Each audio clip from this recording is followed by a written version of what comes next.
Okay, I guess we'll go ahead and get started. I'd like to thank everyone for coming out and attending one of our classes that we give. We give 4 a year. This is the third of the four classes that we will have. I realize that the weather is bad, and it's just great to see such a good turnout.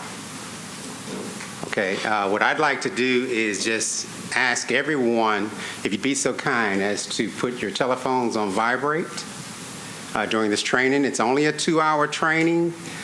We've worked on trying to improve on this training, this procurement non-discrimination program training, over the times that we have had it. We have it every year, and we feel that it's very important that all of you understand exactly what we're trying to achieve here with the procurement non-discrimination program training. You'll find that the information that's going to be shared here is probably going to be some information that you've heard already, but we're hoping that you're going to hear some things that you haven't heard about the program, which is the improvements that we've made to the training. Okay? Now, we do have our bathrooms are going to be right to the right here. If you have to go to the bathroom, we do have coffee. I believe we might ask you, be up to the presenter, if she wants you to ask the questions during the presentation, she'll let you know, or if you reserve your questions until after the presentation. Okay, but this is very important for all of our suppliers who service Metro contracts, as well as those who are not servicing Metro contracts. There could be a reason why you are not involved in a Metro contract yet. Okay, and hopefully maybe a better understanding of this program could help you prepare yourself to be able to submit your documentation, be prepared to receive calls from prime contractors.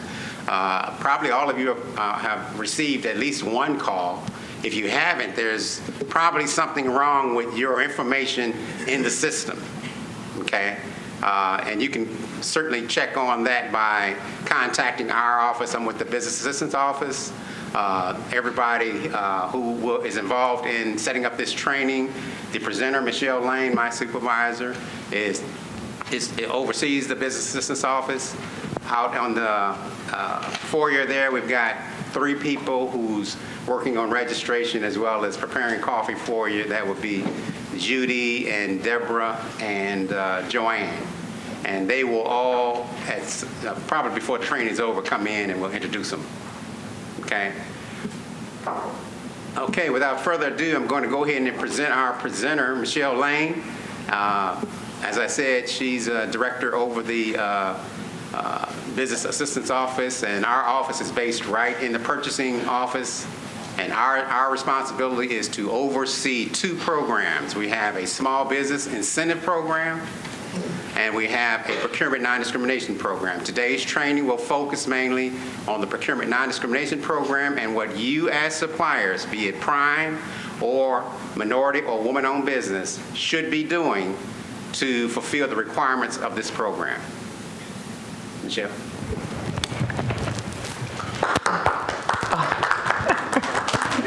Thank you, Haji. Good morning.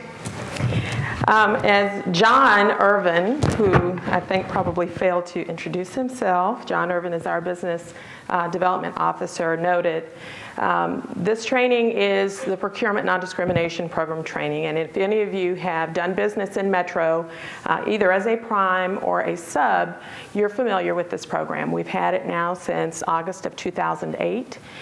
It was enacted into law by the Metro Council at that time, and we felt the need, just to give you a little bit of background, to make sure that people understood the program, understood how it worked, and we really wanted to make sure initially that everybody was complying with the law. I mean, it's a law. You know, council passed it, unanimous vote, and we wanted to make sure everybody knew what they needed to do to be compliant.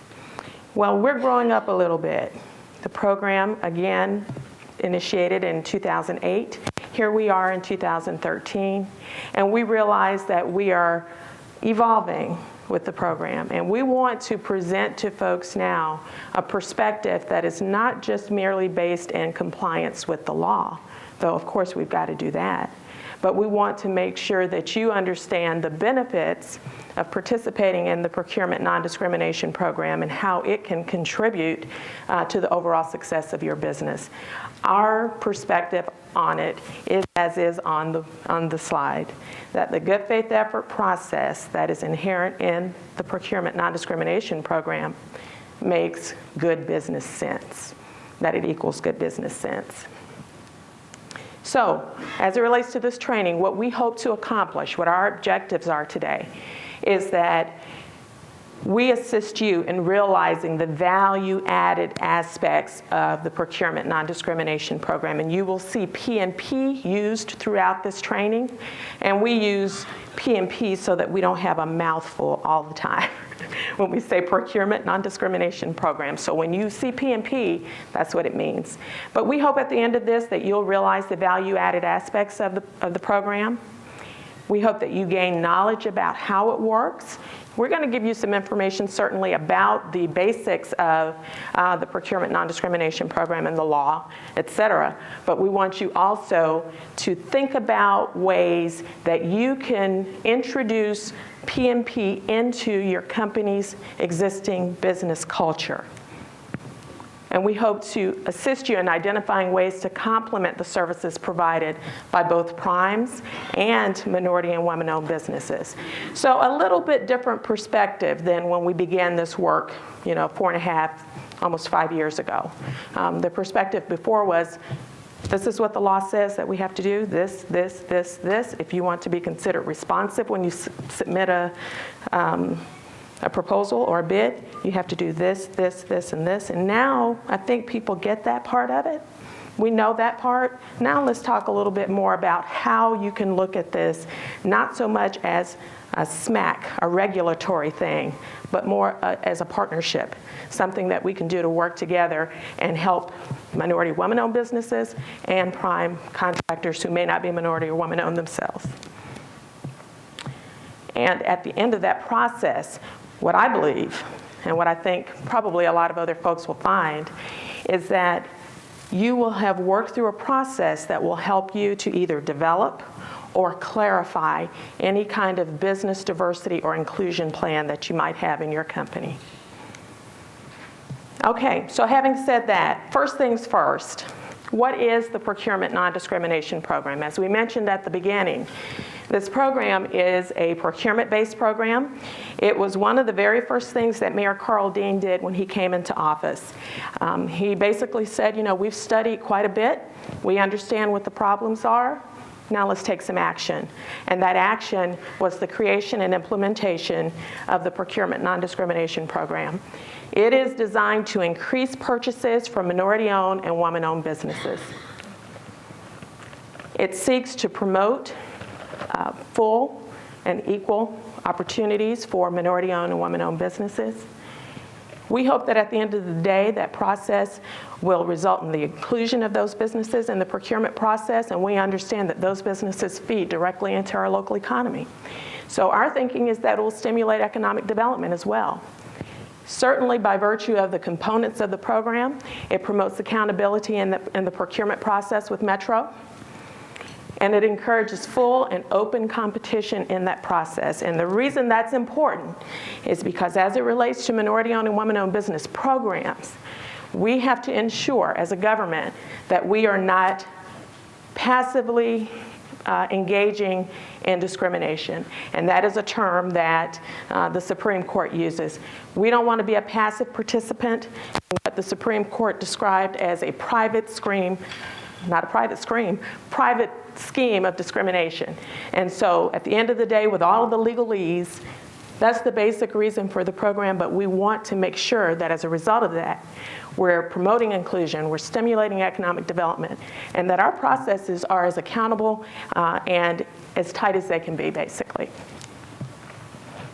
So let's talk a little bit about what the program does not do. And what it doesn't do is it doesn't create goals or quotas, no kinds of set-asides or anything like that. Those kinds of tactics really are what you would consider first-generation disparity study tactics. I would argue that we are living in a third-generation disparity study world. You know, when you had studies done that showed that you weren't quite using certain kinds of businesses consistent with their availability, then they created programs. Some of those programs had goals on them, and some of them had set-asides. The Supreme Court has said, can't do that anymore. And so this program doesn't do any of that. No goals are established, no specific target. You got to reach 20%, you know, minority-owned business participation, none of that. No set-asides, no specific amount of Metro's purchasing is set aside for woman-owned business participation only. None of that exists. It doesn't guarantee contracts or subcontracts. So by virtue of this program, there's not an absolute guarantee that you're going to get a contract, but the program does create avenues of opportunity that we're finding is resulting in good participation. It does not take into account the size of the company. As John mentioned, we have a separate small business program that looks at the size of businesses. This program is strictly based and concerned with the ownership, the gender, and the race of the business owners. It does not replace our small business program.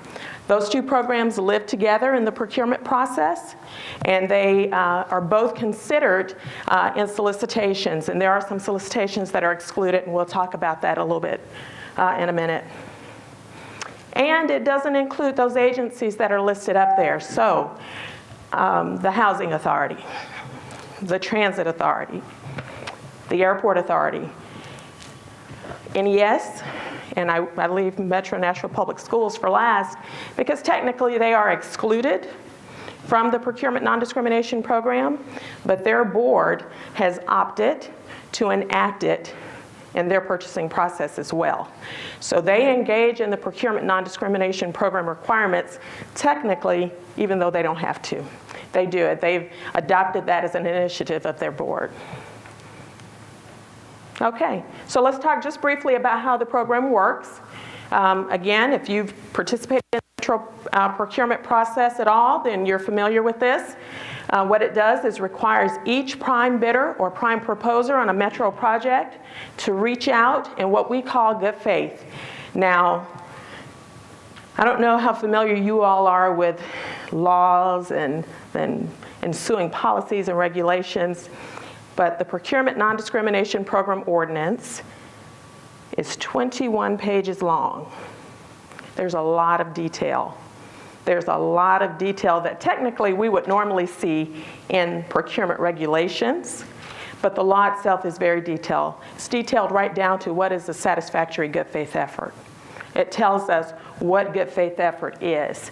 So the way the program works is it requires every prime bidder and proposer to reach out in good faith, as determined by the Business Assistance Office, to determine whether or not you've made adequate effort to include minority-owned and women-owned businesses who are located in the Metro Nashville MSA, and that's a 14-county metropolitan statistical area.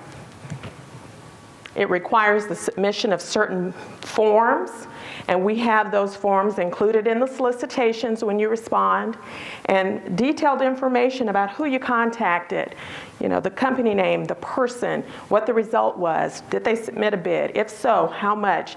All of that kind of information is required by the law, and the forms that we've developed include that. Now, given all of the information that is required by the law, when we initially took our first swipe at this, we saw that we could very easily end up with about 6 forms. And we said we don't want to create that kind of a burden for proposers. So we've condensed it dramatically. You'll see that we've got 2 forms that are, well, actually 1 form now that is required at the time that you submit your bid, but it captures all of the information that is required by law. If those efforts that are submitted by the prime proposer are deemed insufficient by the Business Assistance Office, then we'll make a recommendation to the purchasing agent that that response be deemed non-responsive. Technically, based upon the procurement code, the purchasing agent is the only one who is authorized to reject a bid. But when we make a recommendation, I can say to the purchasing agent who's sitting in the back, who should wave his hand so that everybody can see him. I don't think they saw you. Put it back. Hold it up. Stand up. Jeff Gossage is our purchasing agent. Every single recommendation, and fortunately, we've only had to make 8 of those in the life of this program, which we're very happy with that number. But each time we have made that recommendation, the purchasing agent has received that recommendation and has deemed those proposers non-responsive. Otherwise, the teeth of the program don't really work. Without having that component, it doesn't really work. So we're fortunate that those recommendations have been taken and acted upon, and that we've not had to make more recommendations than that. Okay, so what is the Business Assistance Office? You've heard us talk about the Business Assistance Office, and I will wager a guess that many of you have probably seen the BAO acronym around. The Business Assistance Office, or the Office of Minority and Women Business Assistants, and that is how it is laid out in the law. That's a mouthful too, so we say BAO for short. The BAO was created along with the program. The ordinance that created the program also created our office to administer it. And basically, we are to administer that program and to monitor the effectiveness of that program. Part of those 21 pages includes details of how we do that. The BAO promotes the utilization of MWBEs through the PMP. We monitor contracts using our post-award contract compliance monitoring process to ensure that whatever was proposed on the front end is actually achieved on the back end. So we don't run into too many situations where we have a prime proposer or bidder who says we're going to use 20%, and then at the end of the day, they don't, because we're monitoring it throughout the life of that project to ensure that what was proposed is met. That doesn't mean that we haven't had any of those situations, but they're not many. We also work to promote the ongoing outreach and communication between primes and subs. We understand, as I typically present it, that the program itself is the table set, prepared to consume. We want to make sure that we develop businesses and help businesses develop relationships such that they're able to sit at that table and partake. They know how to do it. We can have a program all day long, but if we don't have businesses who are available and knowledgeable and able to participate in it, then it really is kind of for naught. So we spend a lot of time doing that. We also document contract utilization, and we want to emphasize those situations where they've exceeded. You know, I always call it gravy. You committed to 15%, but at the end of that process, what you find is you've actually used 21%. And we want to make sure that we emphasize that kind of success and achievement. So, now that you know what the program is, you know the law, you know what we do, the next question that stands to reason is, how are things going? How are we doing? We have documented improvements. Those improvements include increased MWBE subcontractor participation, more minority woman-owned businesses who are reporting that they've got opportunities to participate that they didn't have before with potential prime contractors. John kind of alluded to this when he said, you know, if we've not contacted you or if you've not received a call from a prime about a project, it probably is because there may be some information incorrect or awry in the database. And we want to make sure we get that corrected. But we're finding that more and more of these businesses are saying they're having an opportunity to participate than before.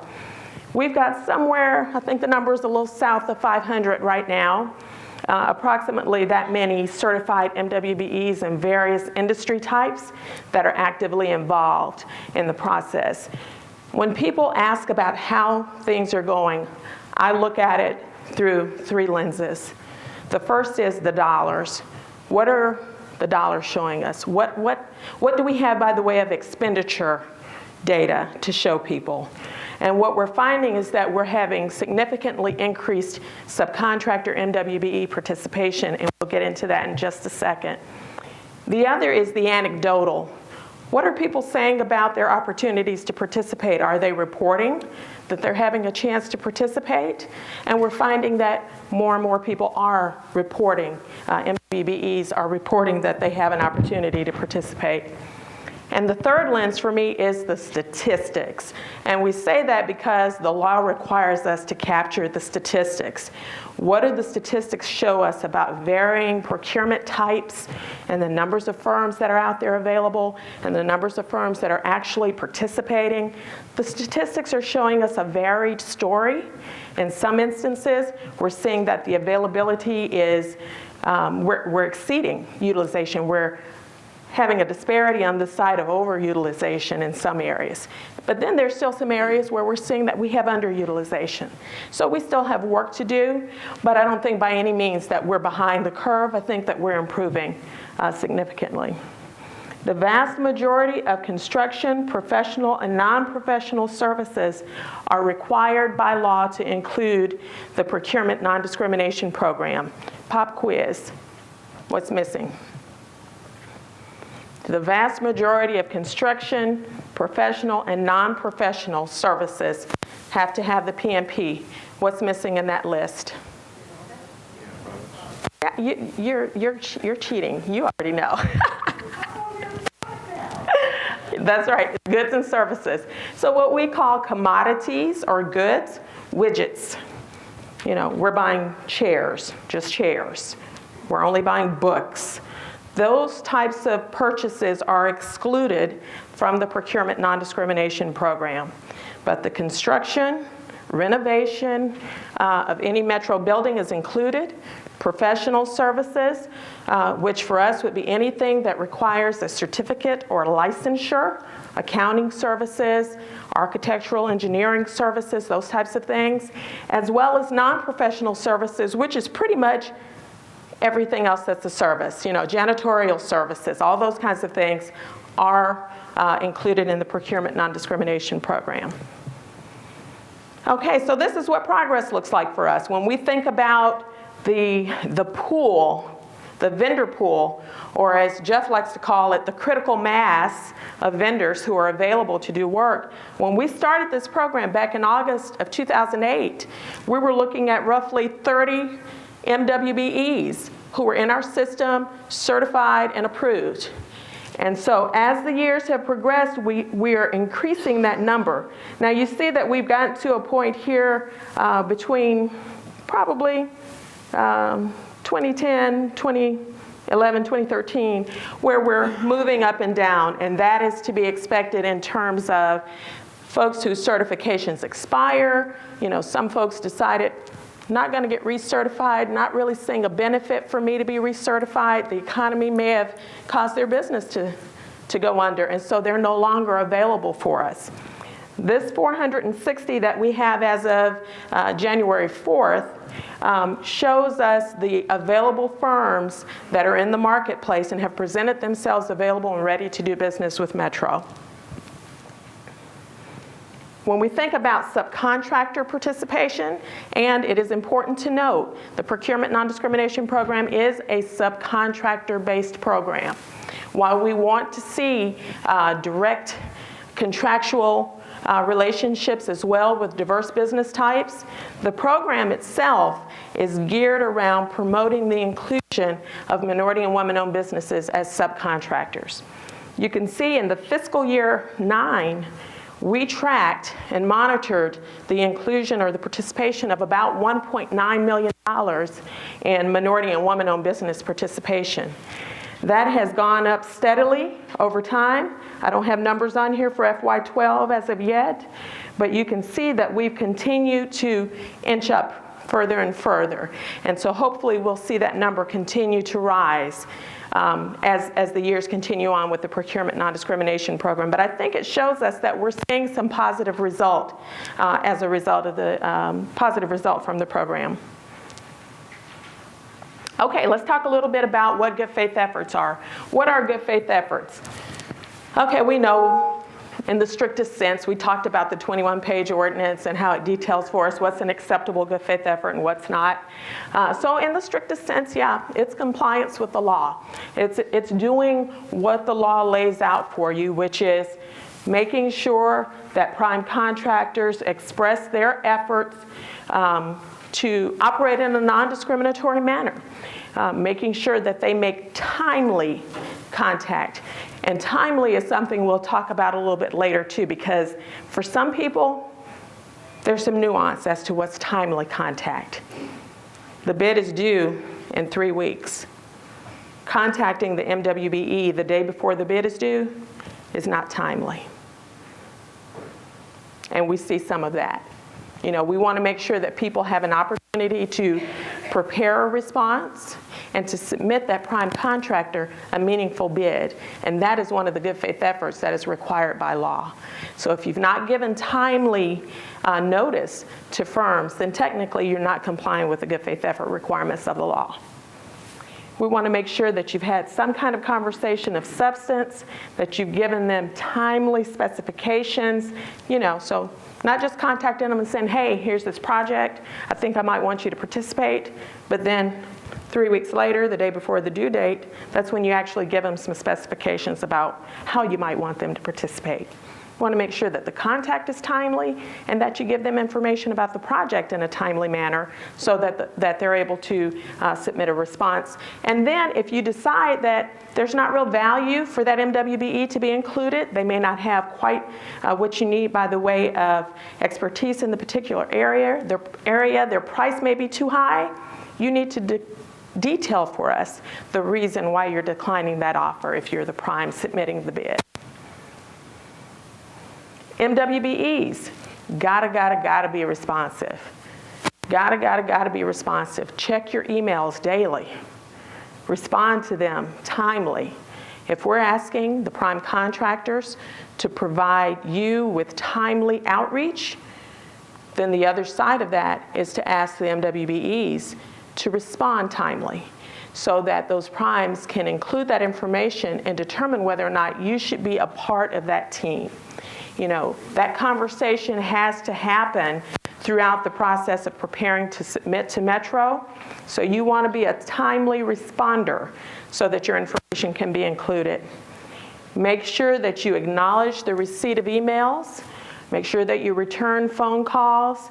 And we recommend that you maintain a capability information sheet or some kind of a marketing sheet about your business so that as soon as that contact is made, you can provide that to the prime contractor so that they can have immediately hands-on information about your business, who you are, what you do, what are your last 3 projects, you know, what is your safety record if you're a construction firm, what kinds of certifications do you have, not just your minority-owned, women-owned certification, but do you have any industry-specific certifications? All of that information should be there so that they can know on that sheet who you are, what you do, and why you add value to their team.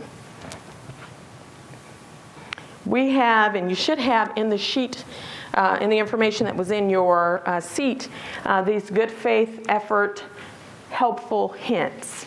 And these hints are really designed to assist prime contractors in understanding exactly what they should do to make sure that their outreach is effective. It's kind of giving you a little cheat sheet, so that you can begin that process as soon as you decide that it's a project you want to pursue with Metro. You know that the procurement non-discrimination program is a requirement. What can I do to get ahead of the pack on ensuring that I'm compliant with this program in an effective way? At the end of the day for us, these good faith efforts are compliance with the law, but in our minds, the reality of it is that good faith efforts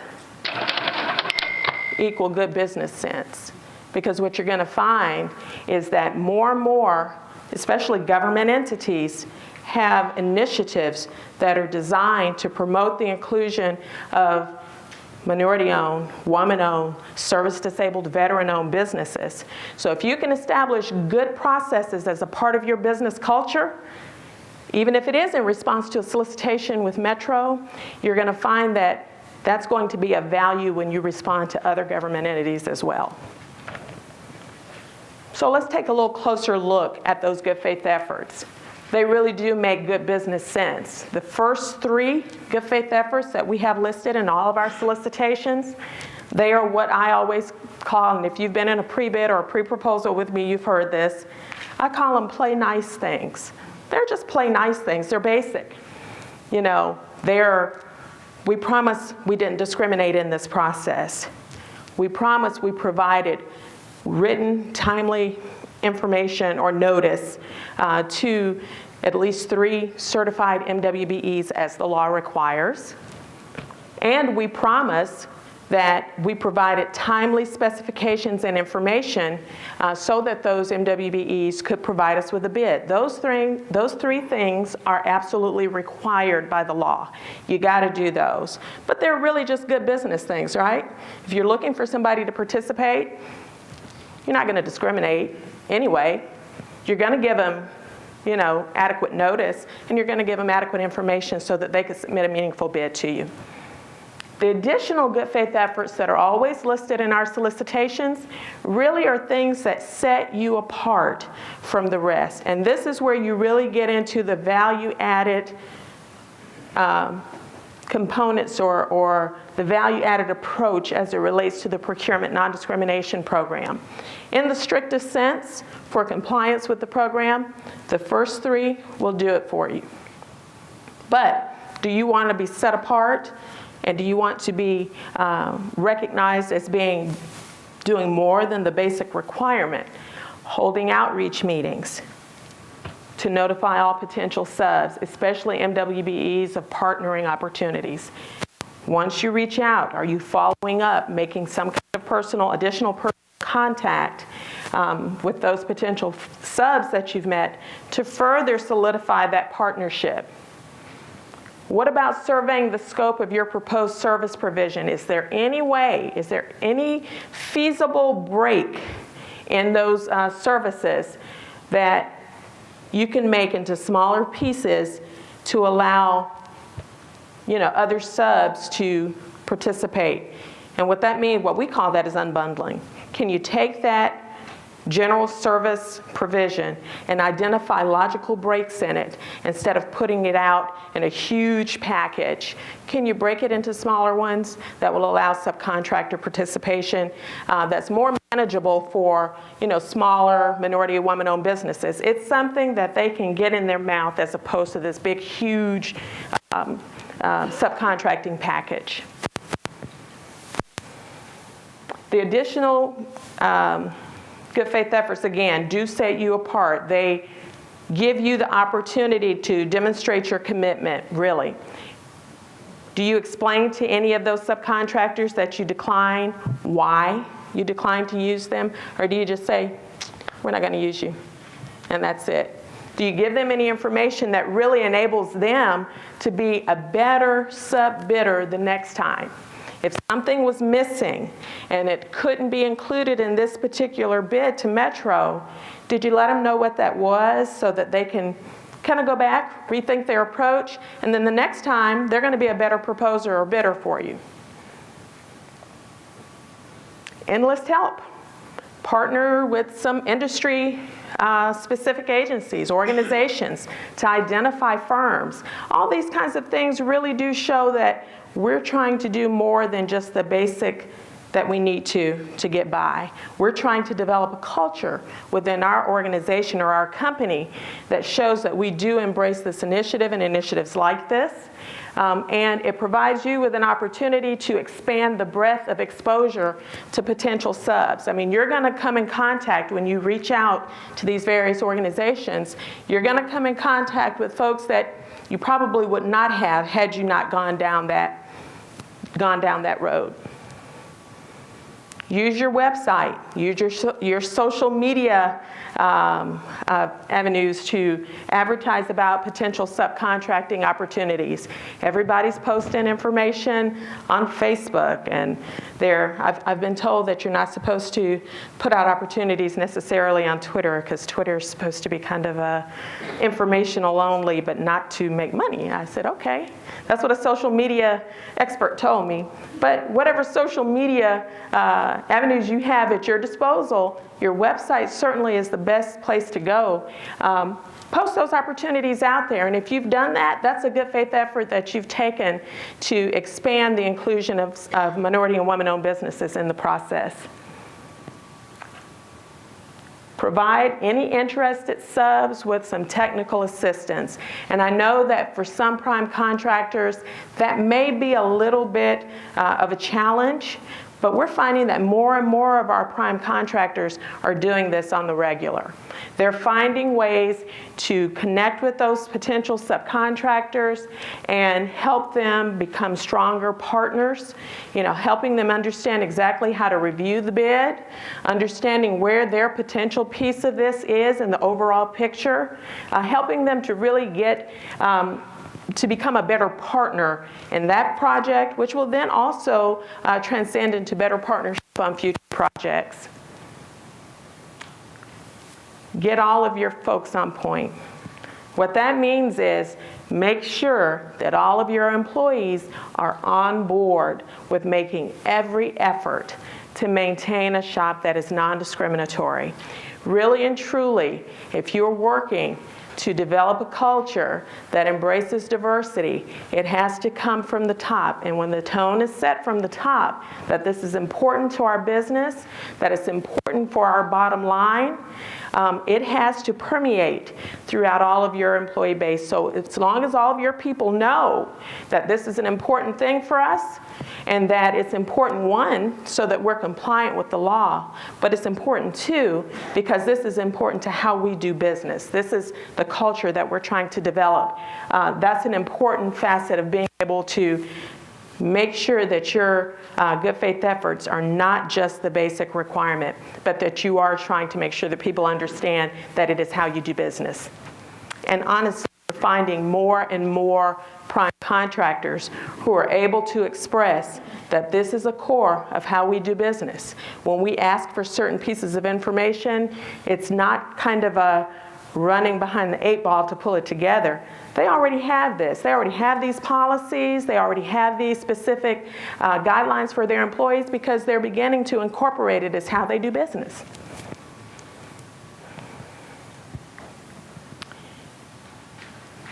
The PMP promotes good business practices for you, because the benefit that you're going to get from the PMP Good Faith Effort Outreach is the development of meaningful business relationships. I can't emphasize enough through the last 4.5 years how many situations we've seen where folks reached out as a result of the requirement of the procurement non-discrimination program, but they were able to develop meaningful business relationships that they've taken to other markets now. They've connected with people that they really didn't know about. They connected with them because of the program. They learned, John actually provides really good service. He's an excellent surveyor. Or, he's a very good consultant in this specific area.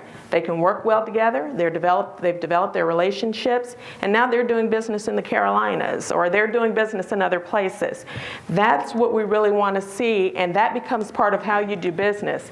The development of those meaningful business relationships is important, and it's important because what you'll find is that your customer base will begin to expect that. More entities who buy from you will want to see that type of culture. They'll want to see those kinds of initiatives within your business. So you've got to start somewhere.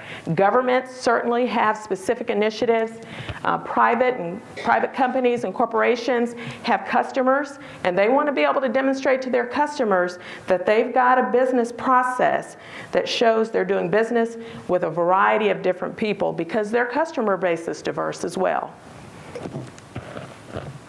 It gives you an opportunity to grow and expand your business. As you're partnering with different kinds of folks, they're going to also bring to you some of their business contacts, some opportunities that they looked at, that they were interested in, but needed a good partner like you as a prime contractor to be able to partner with so that they could vie for a specific contract opportunity. That's an opportunity for you to grow your business. Again, embracing this program lends to increased awareness of the capabilities that are offered by a variety of different Nashville businesses, or I should say Nashville MSA businesses. You're really, again, getting expanded exposure, and it's really kind of changing the way that you think about things. Initially, doing it because the law required it. Now, doing it because you understand that it makes good business sense for a variety of reasons. Again, Nashville businesses promote your business in their community circle of like businesses. So they're going to talk about this business being a good business to do business with and turn you on to even more potential sub-partnerships that will help to grow and expand your business. And it prepares your company to meet many of the state and federal requirements for disadvantaged businesses. So that is kind of an additional, it's some more gravy, as I call it. You're doing this, as somebody once said, and my kids tell me it's corny, but you're doing the right thing because the right thing is the right thing to do. You're doing it also because the law requires it. But it's also going to provide you with some meaningful opportunities to be ahead of other potential competitors when you're bidding for contracts and opportunities with other government entities. You've already done it. You've already got all your ducks in a row. It's part of how you do business. You've got the policies in place for it, and it shows them on the disadvantaged business side of things that you're serious about it. Adopting good faith effort outreach processes lends to a close network of businesses. You've got a nice little circle of businesses now that is diverse. You've got different types of businesses, woman-owned businesses that that you've done business with, that can provide the service that you're looking for, and that you can rely on. Because a lot of times these responses for solicitations, the turnaround time doesn't lend for a whole bunch of exploration. If you're developing that close network of business relationships beforehand, when you get into a situation where it's time to submit a bid, you already know who you can go to. You already know who you can include as part of your outreach because you've developed those close business relationships. Increased frequency of communications between those primes and the MWBEs. Staying abreast of what's going on with your specific network of businesses. How are things going? So that when you reach out to them on a particular project, you're not surprised. Well, they've gone out of business. I hadn't talked to them in 2 years, and they've gone out of business. Well, you got to maintain that communication and understand exactly what's going on. One, perhaps you can help them. But two, so you won't be surprised when you're preparing to include them or participate with them on a particular future project. There's an improved understanding of the MWBE certification process, and there have been so many folks that I've talked with who were just really not clear about how that certification process worked. They knew that minority-owned and woman-owned businesses had to be certified, but they weren't real clear on what was included. As you develop those relationships, you get a better, clear understanding of that process. And depending upon who the certifying entity is, it can be lengthy and it can be pretty invasive. It's a lot of information that is required oftentimes. Some entities are more demanding in terms of what they have to require of MWBEs than others. But typically you can understand that they have had a pretty thorough looking over. If they were especially, say, a certified federal DBE, my joke is they've given everything but a lock of their hair. Do they have to give hair too, Amber? A vial of blood, We know exactly what those businesses look like from a business standpoint, but also we know about the ownership and control of their businesses because of that certification. As you develop that network, you have that ongoing communication, you get a better sense too about that business because you know about that certification process and the responsibilities that the certifying entities have before they actually grant a certification. improved understanding and the needs, requirements of both the prime and the MWBE. You know, we dealt with a situation similar to this just this week, where there were some demands being made by, you know, the owner. The prime, because there was not really good communication between the prime and their MWBE, didn't really detail for that MWBE what the demands were, and they were legitimate bona fide demands. But that good, open, you know, street of communication allows for that prime and that sub to really work together. At the end of the day, we're trying to achieve the same thing, which is doing good work on a project that we can use as a good reference and making revenue as a result of it. That's what you both want. But that communication has to be there so that both parties understand what kinds of restrictions there may be, what kinds of demands are being placed. You got to have that good communication so that the needs are made clear. And it introduces cultural medias that enable open communication between MWBEs and primes. One of those good faith efforts, and this is, you know, kind of an ancillary thing, but one of those good faith efforts was, you know, advertising and specific target audience newspapers. Say that fast 5 times. Specific target audience newspapers. You're going to find that a lot of those newspapers or other medias are very useful in getting the word out and making contact with certain types of diverse business types, and it's gonna yield some result for you, but you may not have ever even really known about it without going through this process. So you then have the opportunity to expand your reach to different, you know, folks that you may not have in the past. And Nashville businesses develop a more in-depth understanding of non-discriminatory working environments. You know, the hope is that this isn't just a Metro thing. Certainly we're responsible from the standpoint of it being Metro. But Metro wants to be a leader and work with you to be a leader in expressing the importance of this Nashville-wide, you know, region-wide, not just this Metro thing. We want to help you help us and help MWBEs to demonstrate the importance of understanding non-discriminatory working environments throughout. Supporting the procurement non-discrimination program equips your company to meet the ongoing challenges of a weak market. Everything is more competitive. You know, people are competing more and more for projects, and we're finding people, you know, firms that never had been really in the Metro market in the past, who had not really ever been interested in Metro work, now coming in to compete for it. You want to come in and know that you can respond to the requirement that Metro has about inclusion. The mayor has said that Nashville is a diverse city, and that diversity should be reflected in the way that we do business. So you want to be ahead of the curve on that respect. At the end of the day, you will have established the basis for a diversity business program and plan. If you look at all of those components, and you guys have a printout of this PowerPoint, but all of those good faith effort items that are in there, the additional ones that set you apart, if you look at each one of those and you expand those and, you know, engage them, what you'll see is you'll begin to develop kind of the rubrics for a good diversity inclusion plan for your business. A good plan includes, at a minimum, an expressed commitment.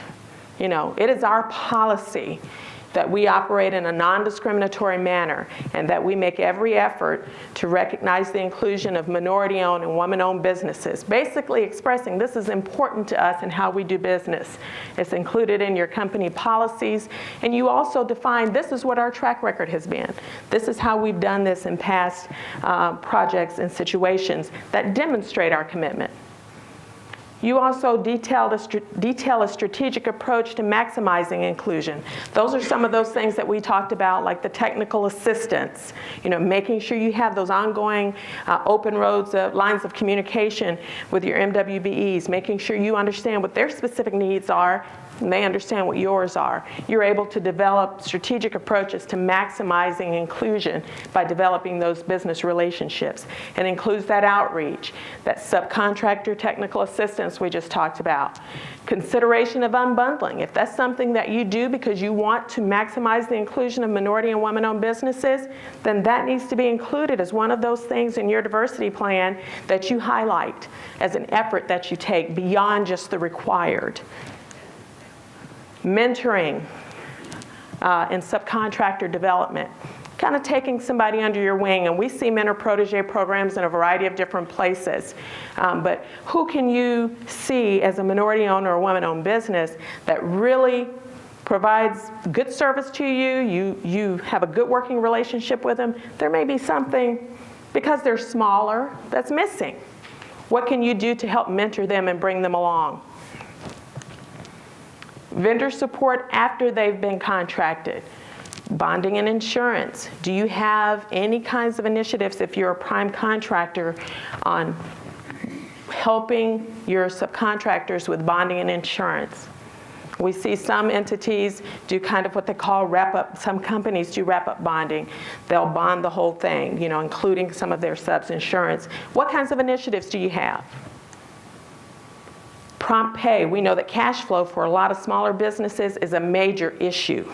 So do you have any policies in place as it relates to your smaller businesses, your minority and woman-owned businesses, where you pay them within 15 days, within 10 days? I think the lowest number I've seen is 7, which I was surprised. I said, wow, 7 is a good number. But do you have any initiatives, if you're a prime contractor, that indicate that you understand that for smaller businesses, cash flow can be an issue? If you do, all of that becomes part of your diversity plan as well.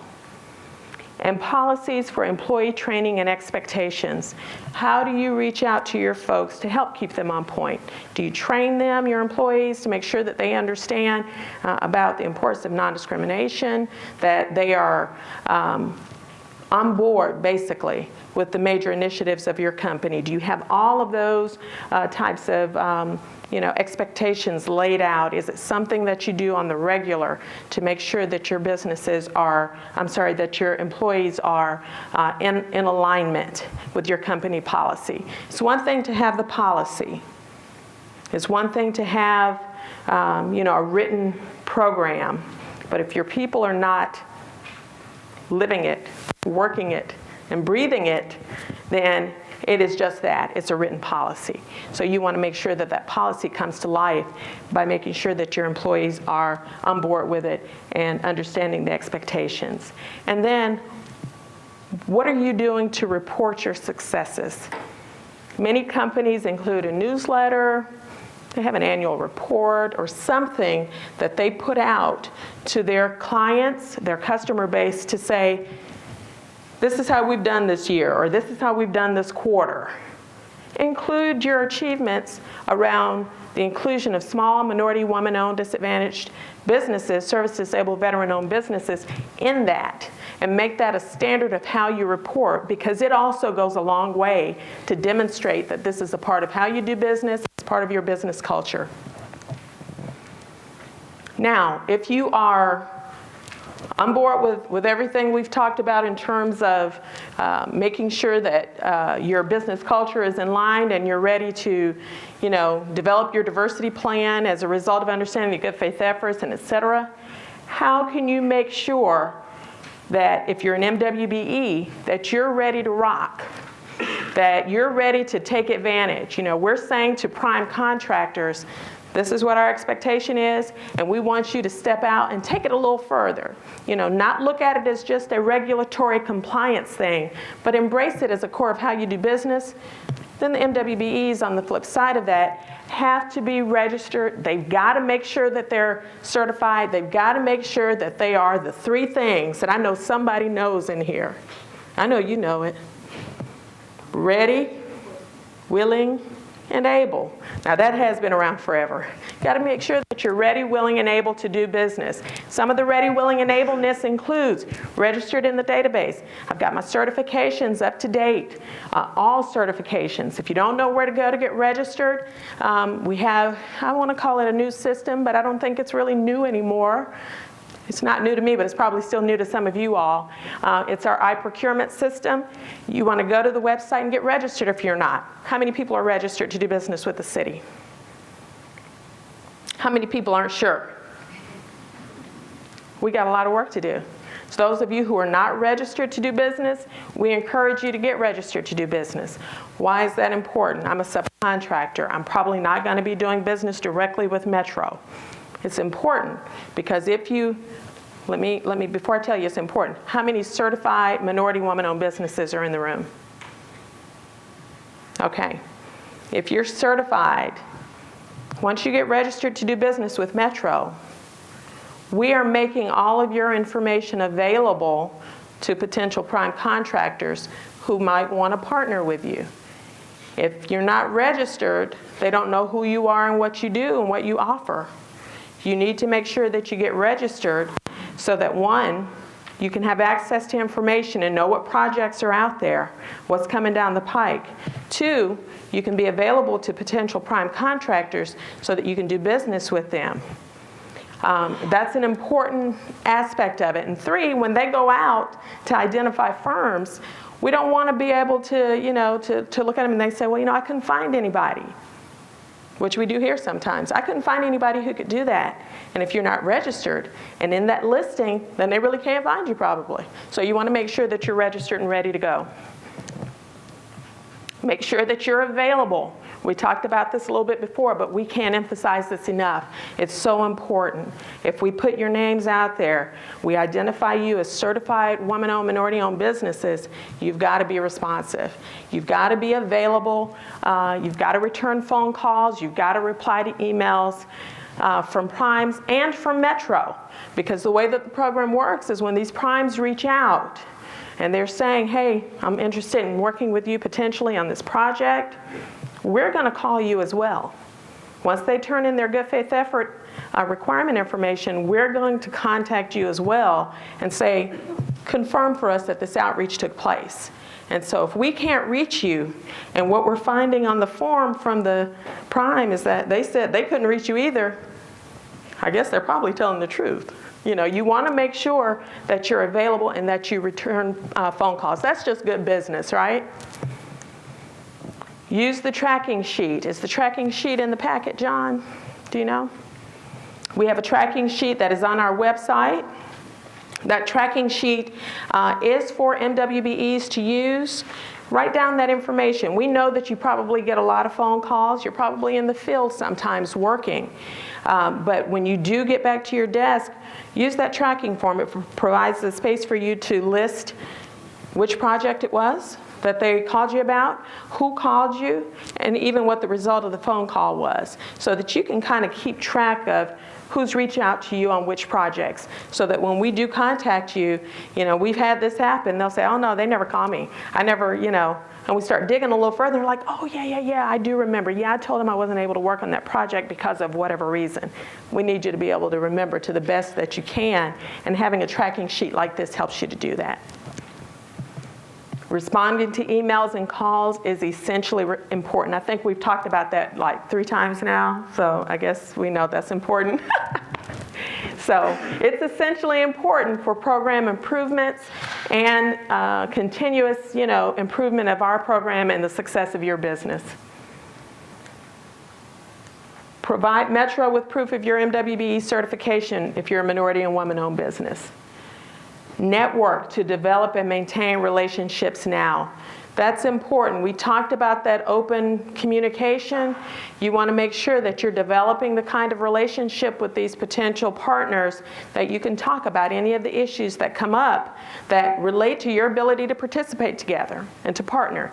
You want to make sure that you're not trying to respond to a solicitation necessarily in the development of the relationship, but that you've developed a relationship such that when that solicitation comes out, you're ready to move.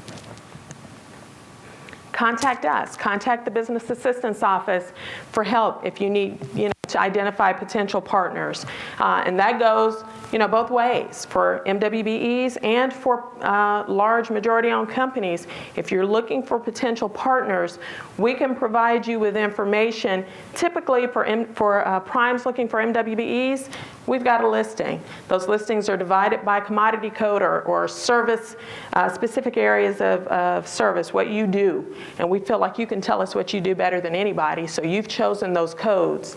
If you're an MWBE and you're looking for a potential partner that's a prime, typically the pre-proposal or the pre-bid conference is the best place to start. You go there, you see who's interested in a specific project, and you look at how you can develop that relationship. A lot of times, you know, it's going to be somebody that you already know. If you're coming to networking events, it's somebody that you may already know, in which case, you know, you want to follow up on that conversation and see if there's a way to partner. If you're not able to come to the pre-bid or the pre-proposal conference, you can always request the sign-in sheet. If there's been a conference held, there's going to be a sign-in sheet, and we can provide that to you, and you can look at that. Got a relationship with this one, got a relationship with that one, don't really know that one, but you know, let's start. And you can reach out and contact those folks to see how a partnership may be possible for you. Sharpen your marketing tools. We talked a little bit about the capability information sheet. You know, I knew of a minority-owned business who they were excellent as, you know, master plumber, knew his stuff.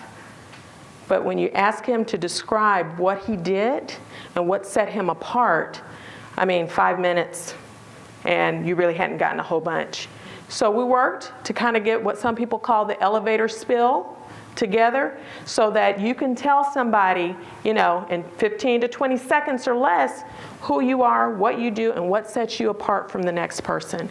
You have to be able to do that, and that's why that capability information sheet is important too, because it's a snapshot and it provides that same information.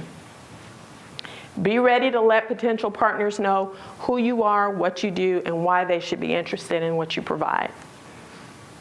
Get certified if you're not already. We accept the certifications from a variety of entities. The law that created this program required certification as a component for a minority or woman-owned business to be considered available.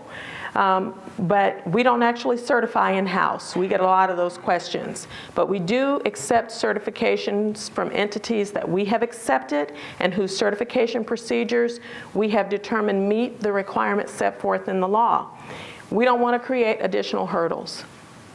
If you've already been certified by the Governor's Office of Diversity Business Enterprise, or if you've already gone through the 8A program, or if you're certified through the Tennessee Minority Supplier Development Council or an affiliate of the National Minority Supplier Development Council, we're going to accept your certificate because you've already gone through a process that we have already screened.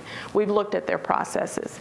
If you've been certified as a woman-owned business and you're certified with the Women Business Enterprise National Council, if you're certified through, again, the Governor's Office of Diversity Business as a woman-owned business, or through the National Women Business Owners Corporation, same situation. We're not going to ask you to come and get a metro-specific certificate.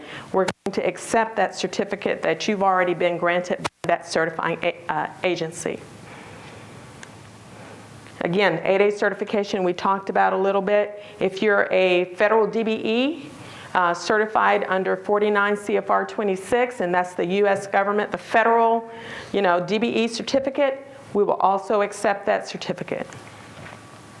Those certificates are granted locally by TDOT, by the Airport Authority, and by the Metro Transit Authority. So if you've been certified as a federal DBE by one of those entities, we're going to accept that. The bottom line, at the end of the day for us, be proactive, not reactive, because it can affect your bottom line. Stay ahead of the pack, I think I've already said that. And recognize that the procurement non-discrimination program, at the end of the day, it is a legal requirement. But you can continue to look at it as a regulatory one that doesn't really add a bunch of value to your business, or you can look at it as a handshake, one in which you create partnerships and create a culture of inclusion and inclusiveness in your business that's going to benefit your company at the end of the day. All right. How long did I talk? 45 minutes. I could talk about this. I could continue to talk about this for days. Just so you know who we are, the Business Assistance Office, our main number is included up there. John, can you have them come in for just a second? Are they out there? The person that a lot of you probably see, or maybe not even see, but you see her name. Email, maybe even some phone calls. It's Judy Cantlin. Judy Cantlin, her official title for me is the chief boat floater. She keeps everything going. She's that first line of communication and contact. Judy is standing in the very back there with the cream sweater on. Judy is our administrative assistant. We also have John Irvin, who you saw earlier. Brian Gleason is our contract compliance specialist. He's the person primarily working those projects post-award to ensure that what was promised is achieved by the way of business utilization. Joanne Carr is hiding behind the poster there. She's a procurement specialist. Deborah Robinson works on business development and outreach with John. And I'm Michelle Lane. Our phone numbers are there.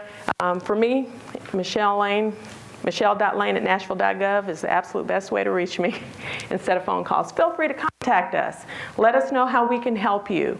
Let us know what we can do to improve upon the process. I mean, we're at the point now with the program that what we want to do is start exploring additional ways to make it more beneficial, both for the MWBEs and the primes, going beyond just complying with what the law requires. We got to do that. We know that. But how can we make this process simpler, more efficient, and more effective for all parties involved? All right, questions? There's one over there. How do we provide our proof of certification? Emailing it is really the best way to do that. If you can scan it and email it to us, then what we'll do is we'll receive it.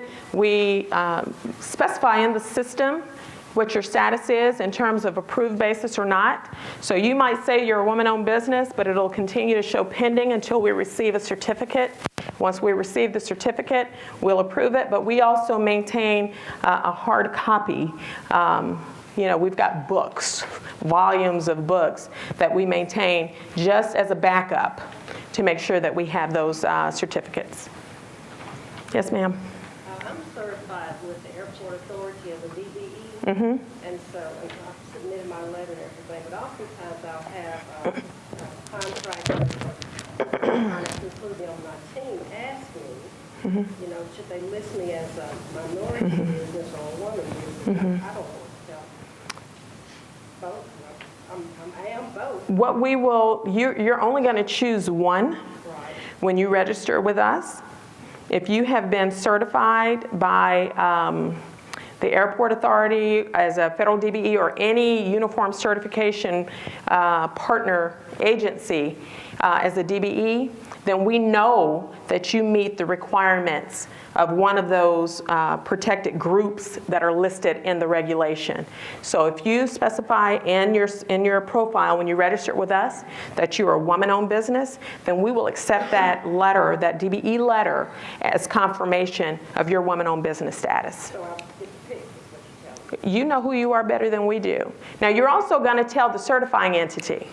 You're also going to tell the certifying entity in detail for the certifying entity who you are and what you are. If it comes down to it, certainly we can contact them to find that information out. Certifying entity is already, if it's federal, certifying entity typically, DBE, certifying entity certified, if you're following one of the ethnic classes, it certifies you as a minority under that. Woman-owned under the federal generally is women-owned is typically reserved to outline for all other women-owned businesses that are not fall under any of the minorities. But you are not just a simple, and I don't mean this pejoratively, but you're not just a woman-owned business or a minority-owned business. You are a certified DBE, and that is important. It's all encompassing, so they'll That's right. There are groups that are identified in the regs. In some instances, if you have a white male-owned business who can detail that he is otherwise socioeconomically disadvantaged, he could be considered a DBE as well, which is why we always reserve the right in terms of reviewing those certificates. But if we have to contact that certifying entity to get additional information, we'll do that. It's important on the DBE side because for DBE projects, federal DBE projects, depending upon the value of it, we're going to have a goal that is not available to be met by just a regular certified minority-owned or woman-owned business. You have to be a certified DBE in order to meet that, meaning you've been through that federal DBE certification process. I'm a small business, but not minority, and I see a situation where when RFPs come through, a lot of larger prime firms won't pick me because it doesn't help them get the project. And so I'll see some of my minority competitors, which are associates and friends that own companies, getting metro projects that I did 5-to-1 rate to myself. And so I was wondering if you had any advice, or does Metro monitor the percentage of companies that get these projects to show that large companies, small companies, and minorities are sort of on a level playing field? Okay, I want to make sure I understand your question. You're saying that what you have found in some situations is that you feel somewhat at a disadvantage on projects because minority or woman-owned businesses might be more attractive as a subcontractor. I don't feel that. I know that's a fact. Okay. They're more attractive as a subcontractor and primes are choosing them. Now, that is pretty much the design of the program, but then your next piece of that is you don't feel that they're qualified. Is that right? No, I don't feel that a minority or a large business or a small business deserves any more percentage of metro projects than the other. Well, you know, we don't provide an incentive for the use of minority-owned or woman-owned businesses. We do provide an incentive for the use of small businesses. The outreach, we have an incentive-based program for small businesses. It is a separate incentive-based program if you are an approved small business with Metro. And you know, what we encourage people to do is to get approved as a small business. Get approved as a small business because at the end of the day in the procurement process, that is where you're going to see an incentive basis come into play. For the Minority and Women-Owned Business-Based Program, our PMP, it is an outreach-based program. The requirement under the law is the outreach. What you will probably find if you were to look at those minority-owned and women-owned businesses that you're seeing participate, they're also approved as small businesses, and they're getting incentive based upon their small business status. Right. So there is no process to monitor equality across the different. Okay, so Equality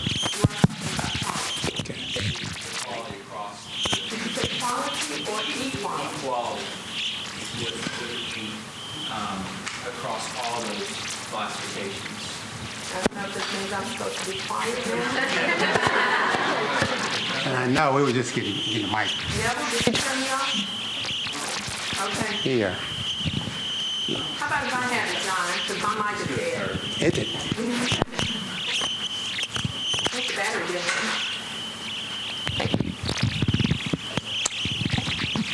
okay. Did you say quality or equality? Equality across all those classifications. I would say, I mean, of course, this is going to be a matter of opinion and a matter of perspective on the programs. I would say that the only place that everything is not necessarily equal is in the incentive-based program. And that is a design that has been established by, by our council. We want to include more. You said you're a small businesses like yourself. And so we incent that. We provide an incentive for that. There is no incentive for any other business type. There is no incentive except for service-disabled veterans. Let me back up on that one. Service-disabled veterans and small businesses are considered the same way in the incentive process, but there is no incentive given for the inclusion of minority-owned businesses. There's no incentive given for the inclusion of women-owned businesses. We encourage the outreach. We often see solicitation responses come in where the outreach has been satisfied, but it doesn't yield any participation. That's not our best case scenario, but we see that. So there is nothing, one company is given more points or anything like that in the process because they're using minority and woman-owned businesses.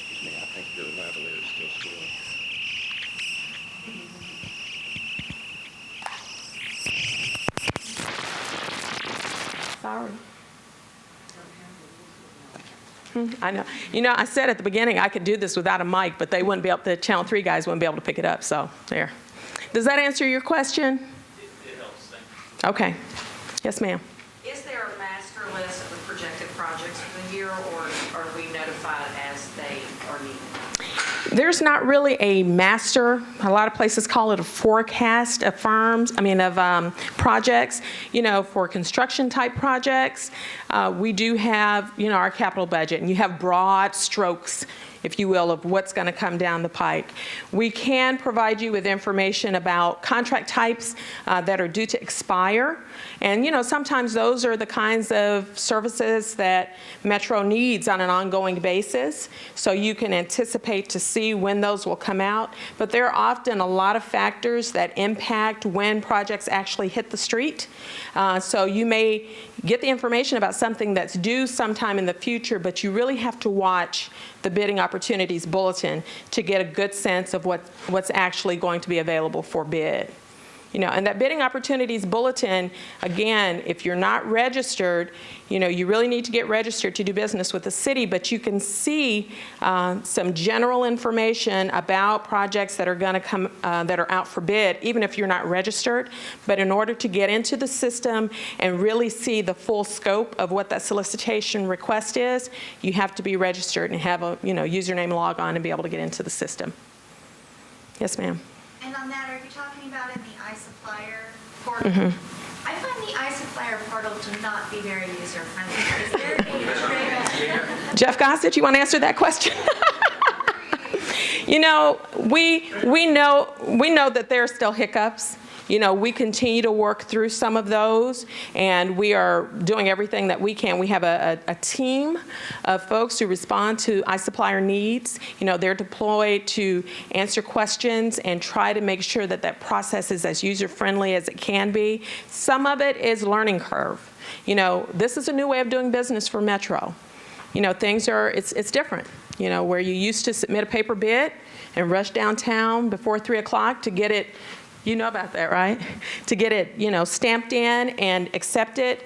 Now you're doing everything online. And for however many years it was before that we did business in that paper environment, we've now been doing business in this iProcurement environment for, 10 months, 11 months? No, not even. About 9 months or so. And so we continue to find ways to improve it. But if there are some specific things that are problematic for you, we encourage you to email isupplier@nashville.gov. And the reason that's important is because the folks who are responding to those emails, who are receiving them and responding to them, are also archiving or categorizing them so that we can see what those common trends are in terms of problems that people are having, and we're able to develop some protocols for addressing those issues and trying to eliminate them where we can. Some of it is going to be, you know, the kind of browser that you have. It's not really compatible with the system. We want to make sure we put that information out there so you can know on the front end what's the best type of browser to use. But we don't know unless you tell us what some of those issues are, so we want you to email us if you can. I'm sorry. Let me get him real quick. Just add on to that, it seems like it's so hard on our suppliers to get specific information about how to register, where to go to get certifications, what requirements you need. I mean, I don't know, it seems like it's just specifically where to go and what you need to do. Okay, so iSupplier is not going to provide that for you. iSupplier is really the portal that you use once you're already registered, so, or to get registered. So if you're registered, iSupplier is really kind of your entree into the procurement system. You know, it tells you what's out there for bid and all that kind of thing. But if you're interested in knowing where to get certified, we have information here. My card is here. You can go to our website, and we have information out there about who the certifying entities are. You click on those certifying entities. There are The PDF has embedded hyperlinks that take you directly to their website where they give you the instructions and the requirements for certification with their entities. So if you have a variety of questions, and we see it all the time, I won't say all the time, sometime, where people just really need some step-by-step, where do I get this and where do I get that? We're happy to sit down and have what we call a consultation with you, where we kind of walk you through that process so that you're better able to meet the requirements of the program. We're happy to do that. So feel free to take one of my cards or one of John's cards, and we're happy to meet with you to make sure that you know exactly what you need to do to be able to participate. Yes, ma'am. So can you be certified as a DBE and a small business? Because I thought I read somewhere that you couldn't do that a couple of years ago. No, probably more than a couple of years ago. Okay. It's probably a while back. If you're a federal DBE, we want that certificate. We want to be able to classify you and define your eligibility for the procurement non-discrimination program. That's one. If you get approved by Metro as a small business, then you're eligible to participate, like what we're talking about with this gentleman here, in our small business program. Small business program does not really care at all about the ethnicity or the gender of the owner of that company. It just cares whether or not you meet the size standards that have been established and promulgated by our Procurement Standards Board. That's really all it cares about. So you can participate in both of those. You're only going to get incentive for your small business status. So if you think you meet the small business requirements and you're not registered, well, if you're not registered, get registered, and you're not approved as a small business, you want to do that yesterday. Anybody? On the small business, when you're a small business and bidding as the prime. There was some talk here a few months ago about a year ago, maybe a little over, about having where you're bidding as a prime and you're a small business and receiving a percentage of credit. Did that ever? That did. That got taken care of? The Procurement Standards Board did approve that. It is an allowability, so those small business prime contractors are treated the same way as the subcontractors to a point. I mean, we're going to cap that. We're going to protect Metro's exposure to inflated pricing and that kind of thing. So to answer your question, yes, that did get taken care of. So on the certification side, do you choose either small business or minority woman-owned? You can be both. You're only going to get incentive for one. Again, the Procurement Non-Discrimination Program is an outreach-based program. In order to meet the requirements of the program, prime contractors have to demonstrate that they've done that outreach in good faith. It's a pass-fail. You either did it or you didn't do it, meaning you could demonstrate it or not demonstrate it. Once you've demonstrated that we reached out to 3 certified minority or women-owned businesses in good faith, if you decided that you could use one of those and they're going to participate on your project. If they're a small business approved by Metro also, now you get some incentive for their use. If they're not approved as a small business, you don't get incentive for their use. You may have small businesses that are included on your project who are not minority woman-owned businesses. They did not satisfy the outreach requirements because they weren't certified minority woman-owned businesses, but you are going to get some incentive for their inclusion on your project because they're small.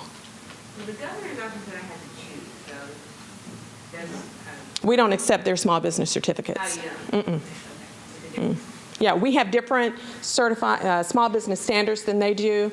We have length of years in business requirements that they don't. So, You guys do the small. yes, we do the small business approval in-house. Okay. Somebody over here had a... I want to expand on the contractor percentage you were talking about for SBE.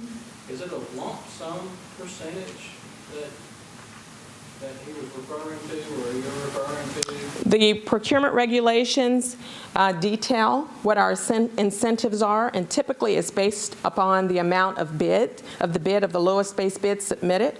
So it will be a discount off of your price based upon the lowest base bid. So it's not a lump sum, it's a discount off of the base price, and then we're going to, in construction projects, we're going to set a limit on how much we will discount your bid. bid. So you can't come in if you're a prime and you're only doing 20% of the work and you're going to outsource 80% of it, but the pricing for that 80% to small business is a significant amount that's well higher than the lowest base bid. Just because it's all small, we're not necessarily going to award that to you. We're going to say, here's the amount above the lowest base bid that we're willing to pay for the inclusion of small business. And that is because, we want to incent small business participation.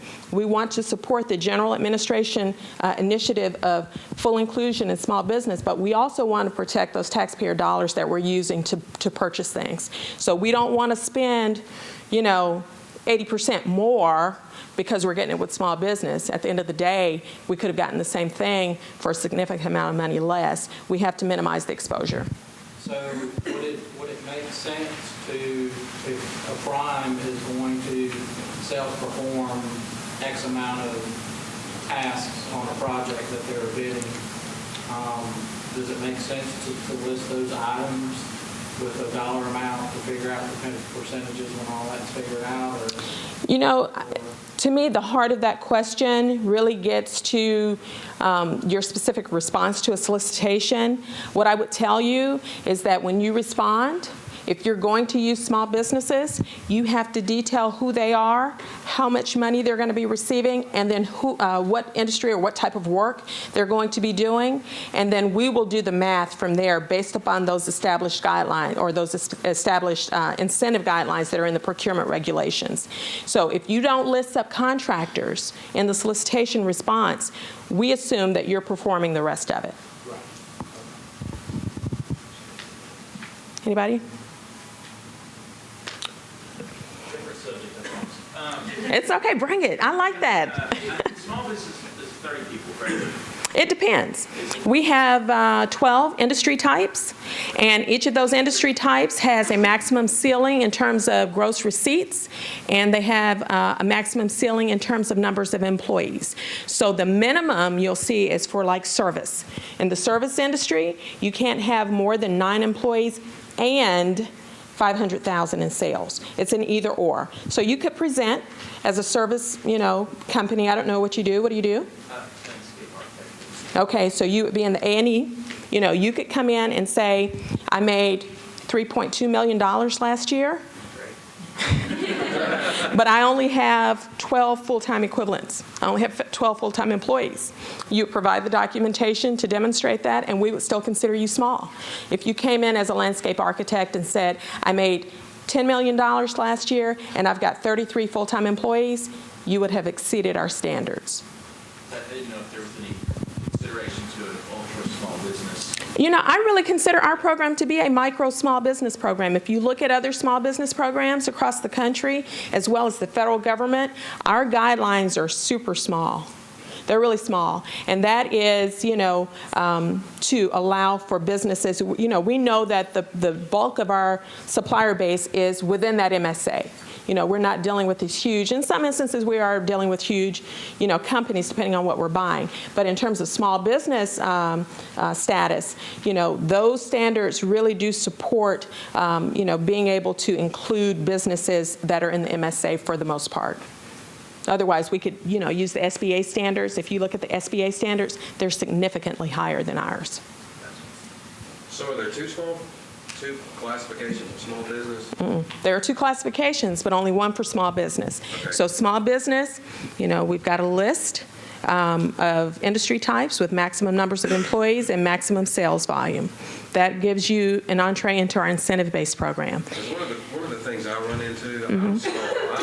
It's me. I've got probably less than 5 employees, and I go up against and compete against other small businesses that I would consider large businesses. And I didn't know if there was any kind of... If it's within Metro, if you're talking about competition for business within Metro, everybody is, kind of wiped with the same cloth, basically. The small business standards are the same. Now, they may be in a different industry of work, but we confirm the industry types by looking at how they've defined for the IRS what their business activity code is.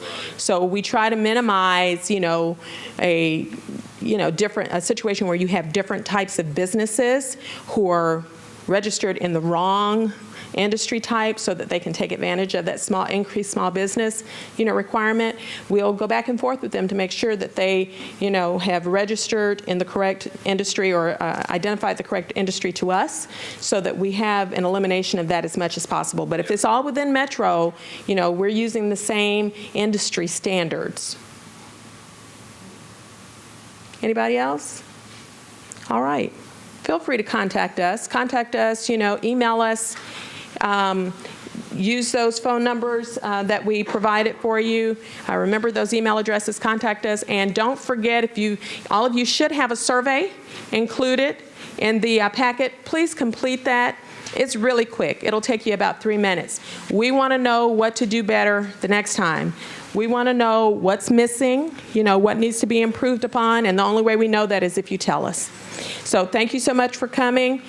Make sure you take a look at our training calendar for our next upcoming session and register to participate.